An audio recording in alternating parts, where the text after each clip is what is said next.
مگے قرآن آیا ہے، مگے ذیشان آیا۔ بسم اللہ الرحمن الرحیم۔ یرید اللہ بکم اليسر ولا یرید بکم العسر۔ اللہ تبارک و تعالیٰ نے دین کو نہایت آسان بنا دیا ہے، انسان کی فطرت کے بالکل مطابق بنایا ہے۔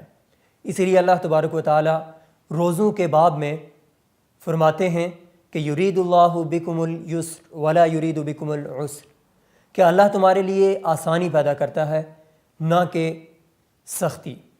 اور اس آسانی کا مفہوم یہ ہے جو اسی آیت میں اللہ تبارک و تعالیٰ فرماتے ہیں کہ وَمَنْ كَانَ مَرِيضًا أَوْ عَلَى سَفَرٍ فَعِدَّةٌ مِّنْ أَيَّامٍ أُخَرَ، کہ جو تم میں سے جو شخص بیمار ہے یا سفر کی حالت میں ہے تو وہ اس کے لیے روزہ چھوڑنے کی رخصت ہے، وہ بعد میں یہ روزہ رکھے۔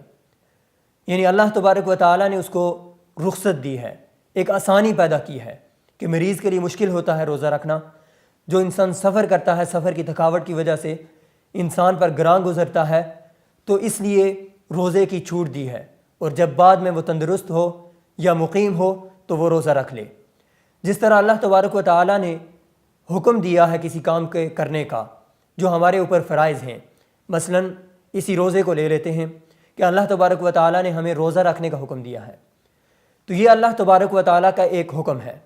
جس طرح اللہ تبارک و تعالیٰ اس حکم کے بجا لانے پر ہمارے اوپر خوش ہوتے ہیں، اسی طرح اللہ تبارک و تعالیٰ کی جو رخصتیں ہیں ان کے اوپر انسان جب عمل کرتا ہے تو تب بھی اللہ تبارک و تعالیٰ خوش ہوتے ہیں۔